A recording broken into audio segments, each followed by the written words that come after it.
नमस्कार विद्यार्थी मित्रांनो, मी सागर भालेराव सागर ऑनलाईन अकॅडमी या माझ्या यूट्यूब चॅनलमध्ये तुमचं पुन्हा एकदा मनापासून स्वागत करतो. आपण चालू केले आहे मॅथच्या क्वेश्चन आन्सर सिरीज. ह्या क्वेश्चन आन्सर सिरीज तुम्हाला येणाऱ्या पोलीस भरती, तलाठी भरती आणि इतर सरळ सेवा भरतीसाठी उपयुक्त ठरतील. यामध्ये मी बेसिक टू ॲडव्हान्स लेवलचे सर्व मॅथचे क्वेश्चन कव्हर केले आहेत. हे क्वेश्चन्स तुम्हाला अगदी सोप्या पद्धतीने कसे सॉल्व्ह करायचे, यामधल्या ट्रिक्स कुठल्या आहे आणि कन्सेप्ट कुठल्या आहे, या सर्व मी एक्सप्लेन केले आहे. आशा करतो की ही सिरीज तुम्हाला येणाऱ्या भरतींसाठी उपयुक्त ठरेल. चला तर मग आपण आजच्या व्हिडिओला सुरुवात करूया. बघा पहिला प्रश्न. ताशी सरासरी 60 किलोमीटर जाणारी आगगाडी निर्धारित ठिकाणी निर्धारित वेळेत पोहोचते. जर ती ताशी सरासरी 40 किलोमीटर वेगाने गेल्यास निर्धारित वेळेपेक्षा 1 तास उशिरा पोहोचते, तर तिने कापायचे अंतर किती? हा प्रश्न खूप सारे विद्यार्थी चुकतात, कारण की खूप कन्फ्यूज करणारा प्रश्न आहे. पण हा दिसतो तेवढा अवघड नाहीये. सगळ्यात महत्त्वाचं प्रश्न कसा आहे तो समजून घ्यायचा. 60 किलोमीटर वेगाने जर गाडी गेली तर ती वेळेवर पोहोचते, आणि 40 किलोमीटर वेगाने जर ती गेली तर ती 1 तास उशिरा पोहोचते. मग हा प्रश्न आपण दोन पद्धतीने सोडवू शकतो. आता सगळ्यात पहिली पद्धत बघूया. ती गाडी सरासरी 60 किलोमीटर वेगाने जाते आणि वेळेवर पोहोचते. 40 किलोमीटर वेगाने जाते आणि 1 तास तिला उशीर लागतो पोहोचण्यासाठी. मग यासाठी आपण पहिली पद्धत बघूया. मग आपण पहिले लसावी पद्धतीने सोडून बघूया. मग सगळ्यात पहिले हा 60 आणि 40 यांचा लसावी घ्यायचा. मग लसावी काय येतो 60 आणि 40चा? आता लसावी आपण पहिले लसावी काढूया. 60 आणि 40 याचा लसावी काढूया. मग याला कशाने भाग जातो? 10 ने भाग देऊ. 10 सक 60, 10 चोक 40, परत 2 ने भाग जाईल. 2 त्रिक 6, 2 दुने 4. आता इथं अशी कुठलीच कॉमन संख्या नाहीये का जिने भाग जाईल. मग या सर्वांचा गुणाकार म्हणजेच आपला झाला लसावी. मग यांचा गुणाकार काय येतो? 10 गुणिले 2 गुणिले 3 गुणिले 2. मग 10 दुने 20, 20 त्रिक 60 आणि 60 दुने 120. मग आपला लसावी आला 120. मग 120 हा लसावी आला, आणि जो दिलेला फरक आहे त्याने याला गुणायचं, म्हणजेच 120 एक 120. मग आपलं उत्तर काय आलं? 120. मग तिने कापायचे अंतर किती झालं आपलं? 120 किलोमीटर. हे झालं आपलं उत्तर. आलं लक्षात? ही झाली लसावी पद्धत. आता आपण दुसऱ्या पद्धतीने सोडूया.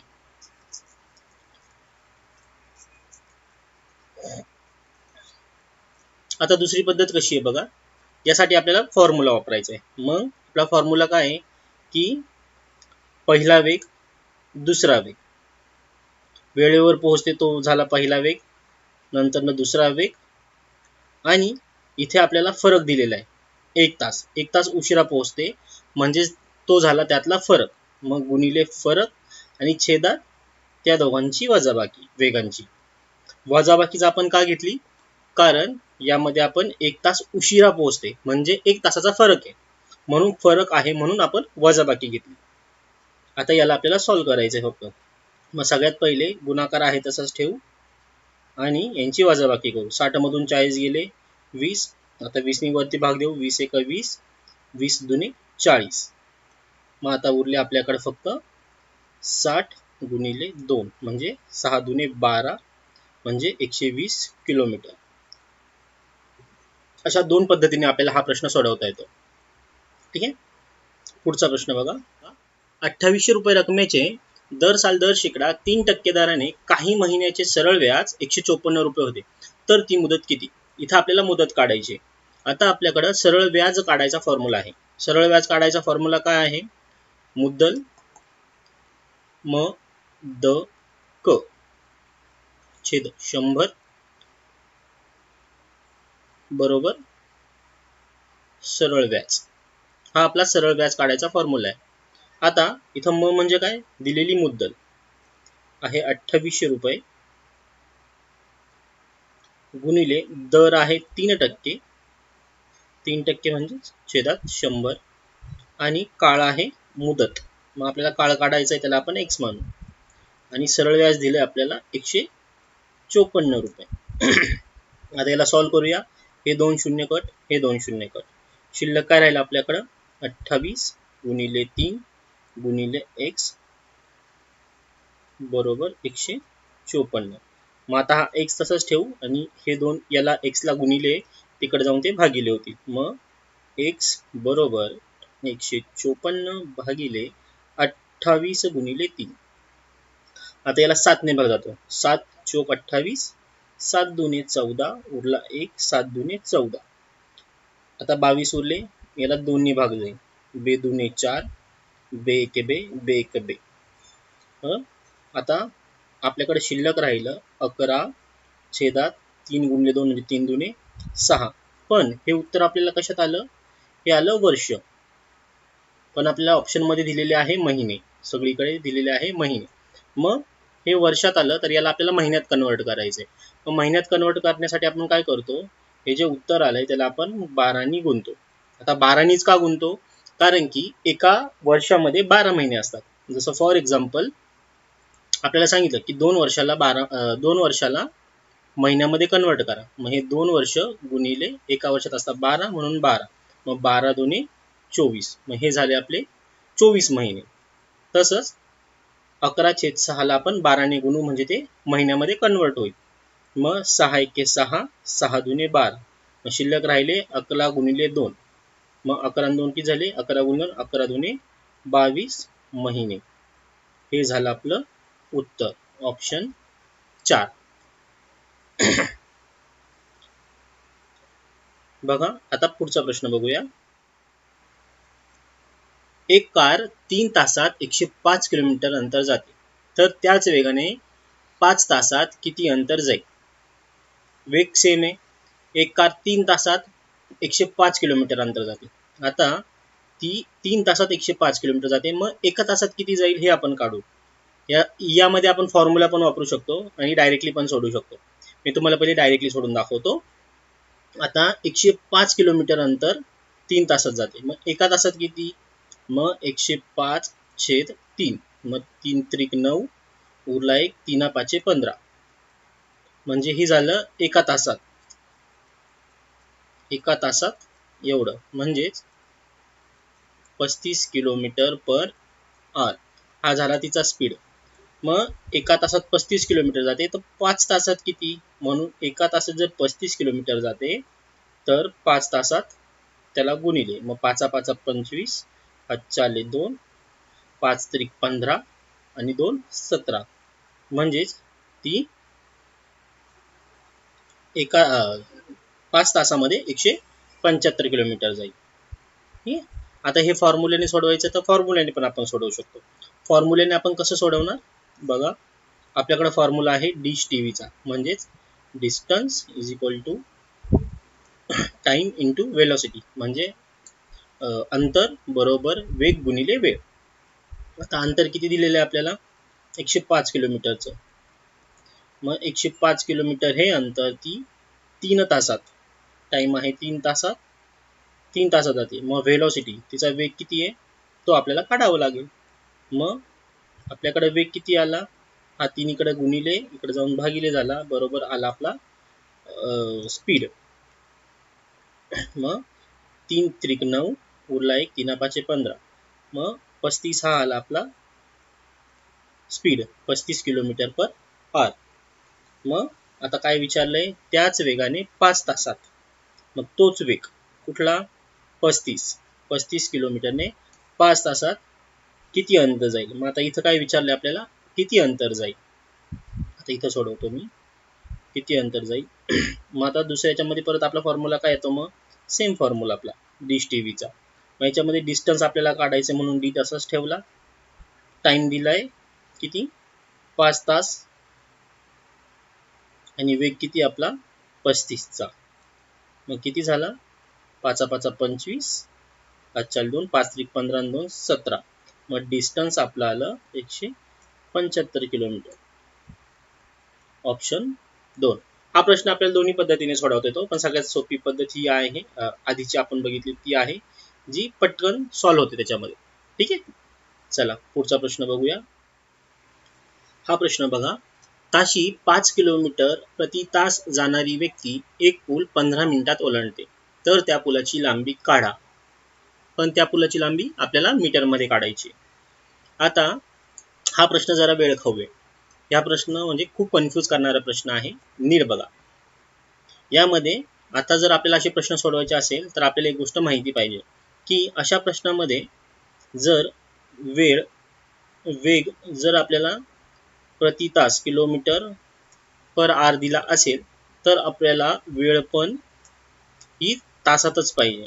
म्हणजे प्रति तास जर वेग दिलेला असेल तर वेळ पण आपल्याला तासात पाहिजे. किंवा वेग जर आपल्याला मीटर पर सेकंद मध्ये दिला असेल तर वेळ पण आपली सेकंदातच पाहिजे, तरच आपल्या प्रश्नाचं उत्तर येतं. पण इथं काय केलंय, इथं वेग किलोमीटर प्रति तास दिलाय आणि जी वेळ आहे ती मिनिटात दिलेली.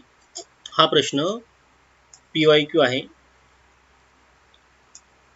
हा बीडच्या 2021 ला चालक पदासाठी विचारलेला हा प्रश्न आहे. आता नीट लक्ष द्या. ठीक आहे, आलं लक्षात? हे याला जरा वेळासाठी आपण साईडला काढूया.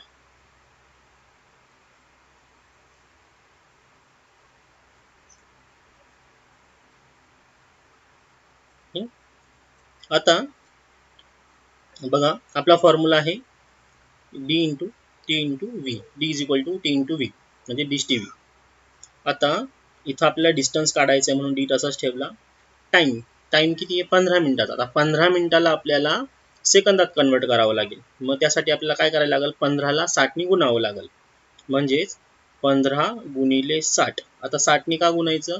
कारण की एका मिनिटामध्ये 60 सेकंद राहतात. मग 15 मिनिटामध्ये किती?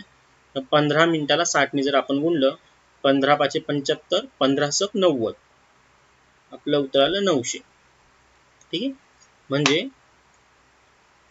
900 सेकंद आणि व्हेलॉसिटी म्हणजे स्पीड दिलेला आपल्याला 5 किलोमीटरचा. आता ह्या 5 किलोमीटरला आपल्याला मीटर पर सेकंद मध्ये कन्वर्ट करायचं आहे. मग ह्या 5 मीटरला आपण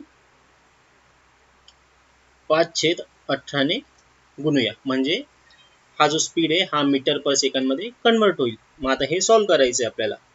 मग 18 एके 18, 18×95 हा शून्य जसाच्या तसा. मग आता आपल्याकडे शिल्लक राहिलं 50 गुणिले 5 गुणिले 5. मग 5 5 25 आणि 25 5 125 आणि हा शून्य जशाचा तसा. मग आपलं उत्तर आलं 1250 मीटर. आलं लक्षात? जर हा प्रश्न समजला नसेल तर मला कमेंट करून सांगा. मी पुन्हा हा प्रश्न मी पुन्हा तुम्हाला पुढच्या व्हिडिओमध्ये पुन्हा समजावून सांगेन. आता हा प्रश्न बघा. रितेश, मितेश आणि नितेश यांच्या वयाची बेरीज 5 वर्षापूर्वी 40 वर्षे होती. तर आणखी 5 वर्षानंतर ती बेरीज किती वर्ष होईल? बघा, 3 व्यक्ती आहे, रितेश, मितेश आणि नितेश. म्हणजे रितेश, मितेश, नितेश या अशा 3 व्यक्ती आहे. आता यांच्या वयाची बेरीज किती आहे? 5 वर्षापूर्वी होती 40. ही वेळ झाली 5 वर्षापूर्वी. मग आता त्यांचे वय किती असेल? जर यांच्या वयाची बेरीज 5 वर्षापूर्वी जर 40 वर्ष होते, मग ह्या प्रत्येकाचं वय आज 5-5 वर्षांनी वाढले. म्हणजे प्रत्येकी 5-5 वर्ष वाढले. म्हणजे याचं वय 5 ने वाढले, याचं वय 5 ने वाढले आणि याचं वय पण 5 ने वाढले. म्हणून किती वाढ झाली त्यांच्या वयामध्ये? प्रत्येकी 5 वाढ झाली आणि टोटल वाढ झाली 15.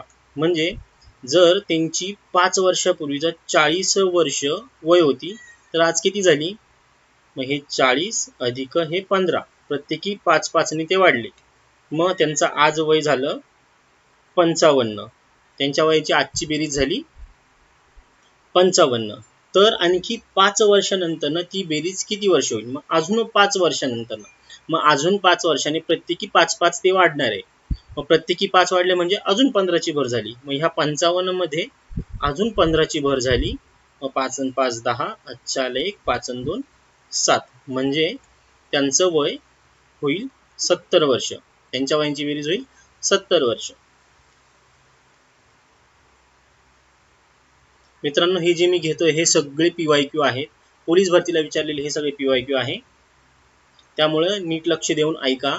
जर कुठला प्रश्न समजत नसेल तर मला कमेंट करून सांगा, मी ते तुम्हाला परत पुढच्या व्हिडिओमध्ये समजावून सांगेन. आता हा प्रश्न बघा, 2500 रुपये 2 वर्षासाठी दर शेकडा 10% सरळ व्याजाने दिले तर व्याजाची 2 वर्षाची एकूण रक्कम किती होईल?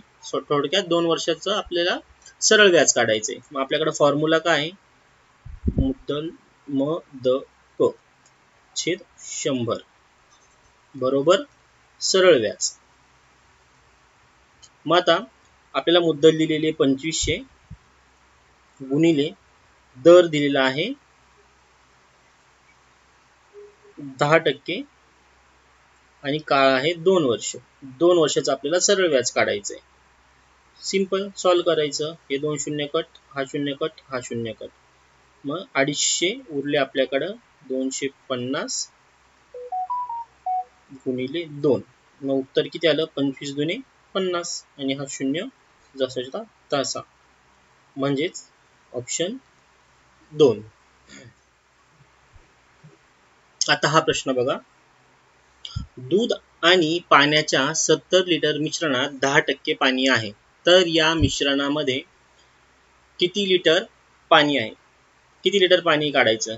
टोटल दूध आणि पाणी, दूध आणि पाण्याच्या 70 लिटर मिश्रणात, म्हणजे दूध प्लस पाणी, दूध प्लस पाणी 70 लिटर आहे.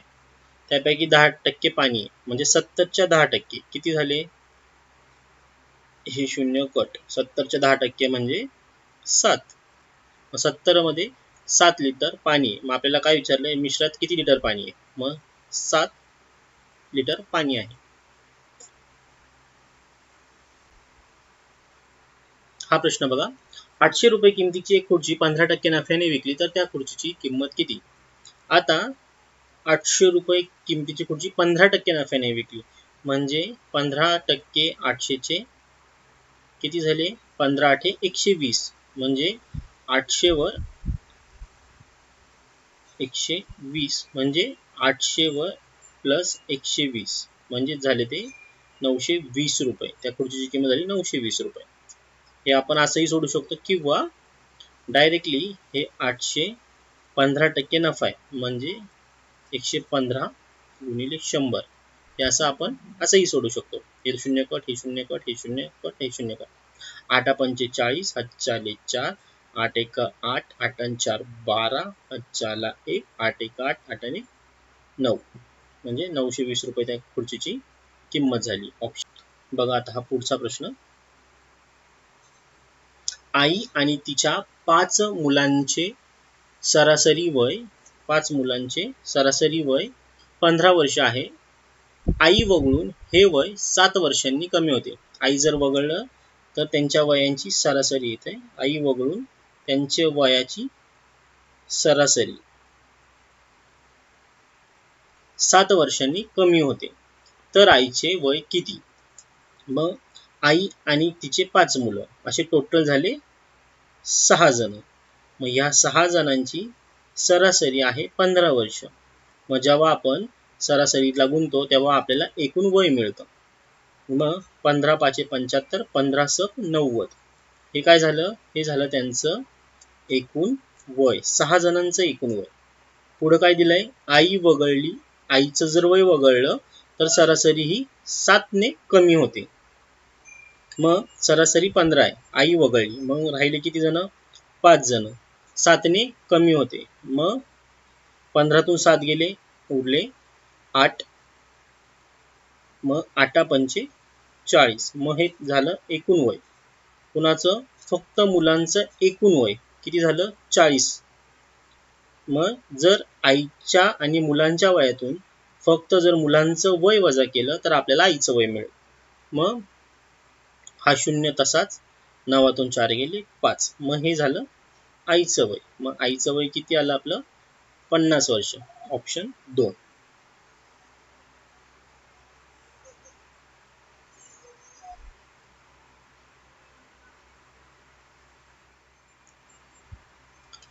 धन्यवाद मित्रांनो. मी हे क्वेश्चन घेत आहे, हे तुम्हाला कसे वाटतं हे मला कमेंट करून एकदा नक्की सांगा. आणि तुम्हाला जर कुठल्या क्वेश्चनमध्ये अडचण असेल किंवा काही समजलं नसेल तर मला कमेंट करून नक्की कळवा. मी येणाऱ्या व्हिडिओमध्ये, मी पुढच्या व्हिडिओमध्ये ते परत करेक्शन करून आणेल आणि तुम्हाला कुठला प्रश्न नाही समजला तर मी पुन्हा एकदा तुम्हाला एकदा समजावून सांगेल. तुम्हाला ही क्वेश्चन आन्सर सिरीज कशी वाटते हे मला कमेंट करून एकदा नक्की सांगा. आणि आशा करतो की ही क्वेश्चन आन्सर सिरीज तुम्हाला येणाऱ्या भरत्यांमध्ये नक्कीच उपयुक्त ठरेल. आजच्यासाठी आज थांबूया. धन्यवाद.